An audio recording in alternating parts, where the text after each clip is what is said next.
My daughter was a beautiful, hard-working, lovable, just want to be successful in life. But her life was taken by her ex-boyfriend, killed on Thanksgiving in front of their young daughter.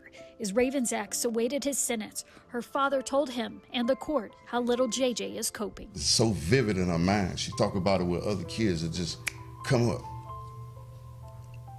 My daddy killed my mama. You know, when she see ambulances, she think her mom's in the ambulance. She see police, she just terrified of the police, terrified. You know, and this what you did to a baby. Oh, ew. Why you look at me, you weirdo? Ew. Ew. That's so gross. This is the story of Raven Gant, a beautiful, fun-loving woman with a promising future, who had her entire life ahead of her. Sadly, Raven's life would take a devastating turn when her ex-boyfriend and the father of her 2-year-old child would call her to his home on Thanksgiving Day to give her back some of her items. 1 hour after she arrives, her father would receive her desperate call for help, and this would be the last time he would hear his daughter's voice. What happened to Raven would send shockwaves throughout her city and would devastate her family and friends and all of those who heard her story. Welcome to Viral Crimes. Subscribe and hit the bell icon for more stories. This story takes us to Minneapolis, Minnesota. Minneapolis is the largest city in Minnesota, and it forms twin cities with the neighboring state capital of St. Paul. 27-year-old Raven Gant was a lively young lady with a promising future in hotel management. She was also a devoted mother to a 2-year-old little girl. She was very beautiful, and her loved ones described her as a woman who was hardworking and lovable, whose focus was to be successful. She loved being around her family and was extremely close to her mom and dad. Raven was previously in a relationship with 41-year-old Randall Watkins. He is the father of her 2-year-old daughter. During the relationship, Randall Watkins was very abusive towards Raven. Her family was well aware of the abuse she was experiencing in her relationship. According to her brother Ronald, they first realized that Raven was in a domestic abuse situation when she came to a family dinner in 2016, bloody and all beat up. According to her brother, that is when their father confronted Randall about abusing his daughter. As a result, Randall shot Raven's dad in the back. Raven's dad did not tell the police the truth about what happened because he wanted to deal with it himself. But it just got worse. Raven's mother witnessed the abuse another time as well and sent Randall to jail for it.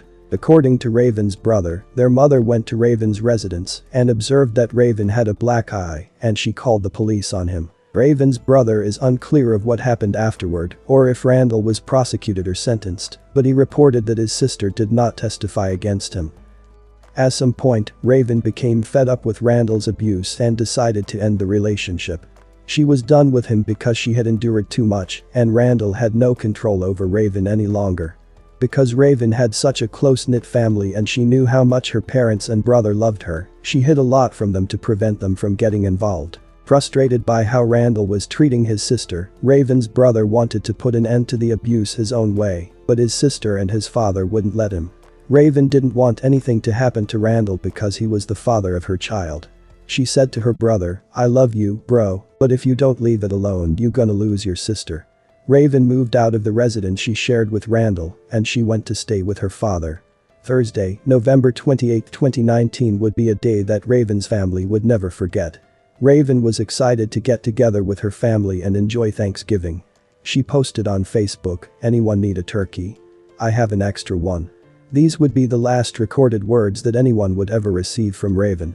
When Raven decided to leave Randall, he took all of Raven's clothes as well as their daughters, and he refused to let her have them. Earlier on Thanksgiving Day, Randall called Raven and told her she could meet him at the house at 9:30 p.m. and he would return all her stuff to her. Raven really wanted her belongings, so she agreed to meet him. Raven left her family and went to see Randall. At 10:08 p.m., Raven's father received a call from Raven, telling him that Randall would not let her leave the home. Raven's 2-year-old daughter was also present in the home.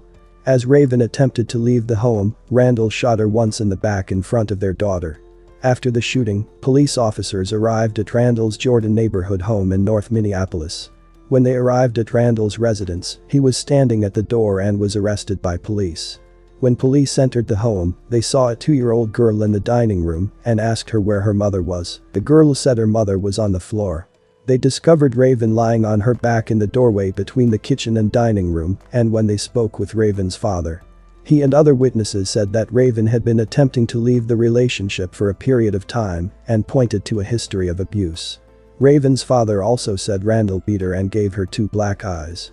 When her father previously tried to confront Randall about his abusive behavior, Randall shot him in the back. Raven was rushed to the hospital where she died shortly before 11 p.m. at North Memorial Medical Center. Randall Watkins was charged with intentional second-degree murder, unintentional second-degree murder, and 1 count of a prohibited person and possession of a firearm. Jury selection is underway in the case of a young mother who was killed last Thanksgiving. Officers say Raven Gant's ex, Randall Watkins, killed her when she went to pick up clothes from the house they once shared. Her 2-year-old daughter was there as it happened. As the trial is set to begin, Susan Elizabeth Littlefield shares a message Raven's family wants everyone to know. Every childhood is full of ups and downs, but RJ has experienced lows few adults will ever know. After her mom was shot and killed last November, she was the one who pointed police to her mother's body. She can't stand to see a police car. She can't stand to see an ambulance. She sees an ambulance, she says, Grandma, we have to drive faster. We have to get closer. My mom's back there. We got to get her out of there. You know, it's a tragedy for a child to go through what she's going through. And a tragedy for all those that Raven leaves behind. At 27, she was thriving, a new mom with a budding career in hospitality management.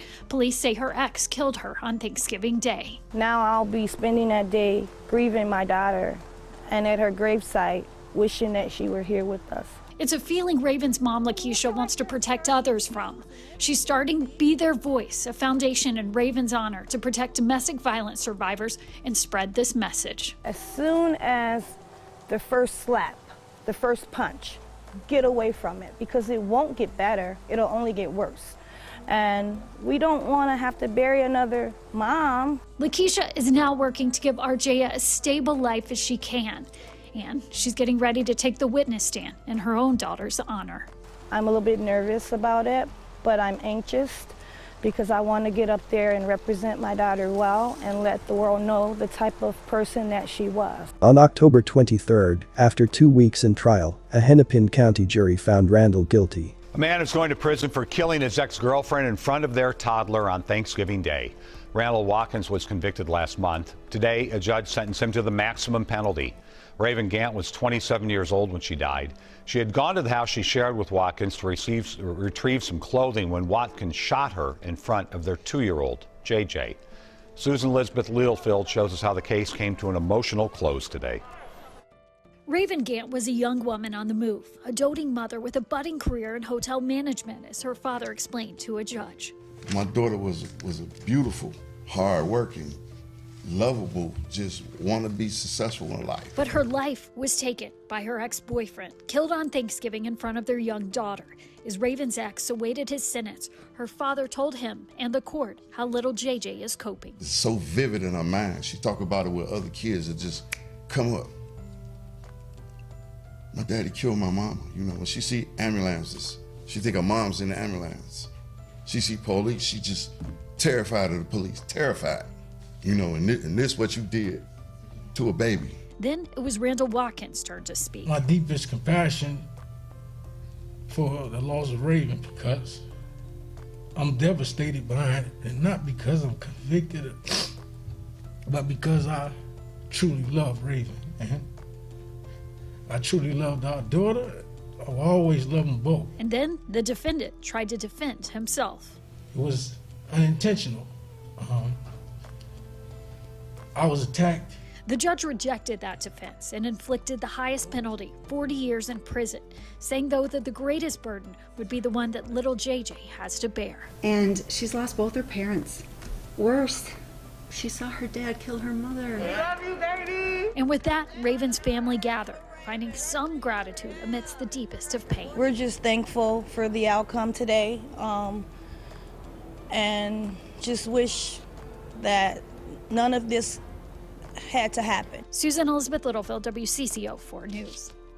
Raven's family is starting a foundation in her honor called Be Their Voice. It will give women a way to escape domestic violence. This was not Randall's first run-in with the law. Randall also has a prior murder conviction from Illinois in 1995, when an argument over a small sum of money resulted in him shooting his friend in the back of the leg and head. Randall was also charged with gross misdemeanor domestic assault in July 2019 for hitting Raven, but the charges were dismissed. Charges were also dismissed for misdemeanor domestic assault and interfering with a 911 call in 2010 after Randall assaulted an ex-girlfriend with whom he had a child. The same woman filed for an order for protection against Randall in 2012. Relatives reported that within days of witnessing her mother's death, Raven's daughter stopped sleeping. She then started having flashbacks to that night and hallucinated that she had blood on her hands that she couldn't wash off. Friends and family held a vigil to honor the life of Raven Gant. During her vigil, which was arranged after several members of the neighborhood heard about the incident via Facebook, sadness permeated the gathering. She was so loved. Hundreds turned up for her funeral. "My sister was a beautiful light," said Raven's brother Ronald Gant III. "If you were at the funeral, you see how she brought people out. She was good. If she had it, she would give it to you." This tragedy left so many of Raven's family and friends wondering what more they could have done to protect her. The pain that was felt by Raven's friends and family at her funeral was evident. It seemed like a lot of people were in shock. One of Raven's male friends bravely confessed that he had abused women and expressed regret for his actions. He urged all of the males in the room to rise as he challenged them to act morally, have patience with their partners, and avoid using violence when things become heated. Raven was in a domestic violent relationship for a while and didn't know how to get out of it. It appeared she needed and wanted help, but she couldn't let her family get involved because she wanted to protect them from getting hurt, and she didn't want the police to get involved because she wanted to protect the father of her child from going to jail. Randall already had a murder conviction previously and protection orders taken out on him, so maybe she didn't want him to get in trouble again for fear that he would get sent back to prison for a long time. Whether Raven knew about his previous arrest record is unknown. It is not uncommon for a victim to try to protect their abuser.